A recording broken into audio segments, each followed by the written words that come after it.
আসসালামু আলাইকুম গাইস, আমরা সৌদি আরবের আল বাহে আছি। তো আমরা পাহাড়ে আসছি একটা ফল সংগ্রহ করার জন্য। তো আপনাদেরকে এই মুহূর্তে সেই ফলটি আমরা দেখাবো, আসুন দেখি।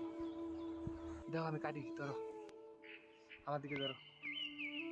দেখুন আমরা ফলটা সংগ্রহ করতেছি।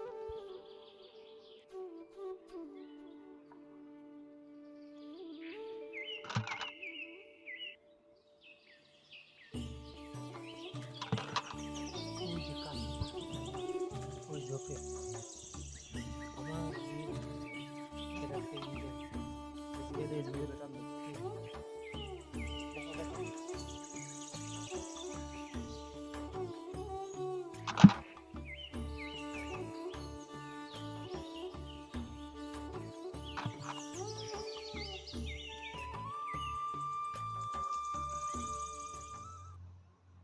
আপনারা দেখতেই পাচ্ছেন এই ফলগুলো। আসলে আপনারা এই ফলের নামটা কমেন্ট করে জানাবেন।